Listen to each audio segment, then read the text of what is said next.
It's such a big issue, the planet, that it's very difficult to equate that me turning off a plug in my house will save a polar bear, unless the polar bear is staying with you and might put his wet paws on the plug and electrocute himself, in which case turn that plug off. It's very important, you should do that. So 4004 BC, according to Bishop Usher, who worked it all back with the ages, Adam and Eve born. We'll take that as read for now.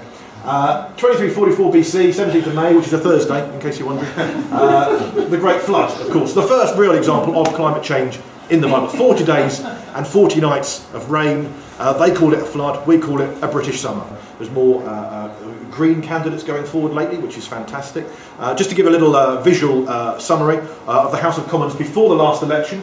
That was sort of how it looked. Obviously a Labour majority was before that. After the election, actually that's not after the election, that's how it could look one day with a blue-green coalition. That's actually what happened when I tried to defrag my computer.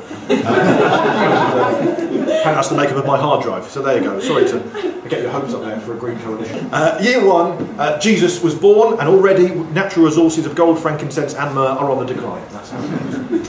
32, Jesus walks on water and the storms on the lake cease. Once again, an example of man-made climate change. You know, obviously the original light bulb was invented by Edison, and that was a sudden moment, suddenly a big, wow, he had this idea just above his head and thought, I'll make it look like that, that's fantastic. The energy efficient light bulb was invented, more of a slower kind of burn, when they sort of, actually I've got an idea, I think I have, and it came back again a minute later, and there it was. 1440 was Gutenberg's first printed paper, sadly not recycled, but then it was the first bit of printed paper, so you can probably excuse it. He was going to do it in 1439, but he saw a note saying, do you really need to print this? We've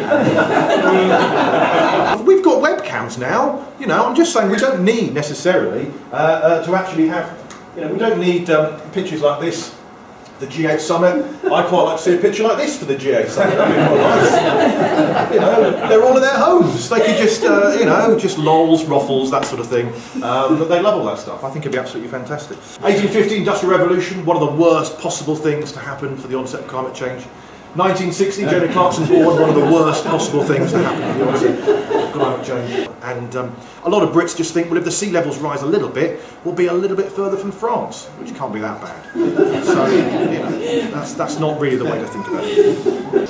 2009, the Copenhagen Conference, end for the trip to Legoland, and nothing else. We always look to the world leaders to know what to do.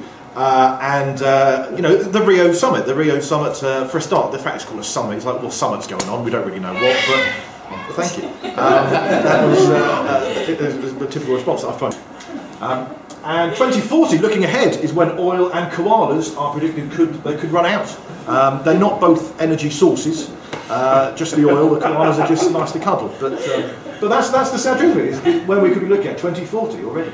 2500 is when the Kevin Costner film Waterworld was set. I'm not saying it's going to happen by then, but you know, it's a possibility. 3095, Planet of the Apes. Okay, and finally then, okay, so the end of the world, right? There's all that's left is the peak of Mount Everest, because the sea levels have risen that much. I don't know if that can ever happen, but according to the film 2012 it can.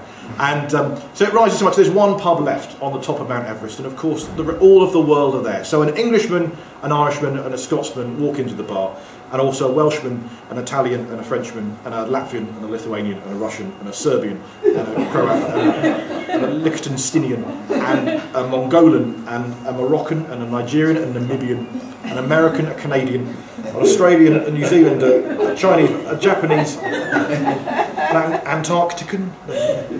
They're all walking in the bar, and the barman says, sorry, you need to have a tie to come in here.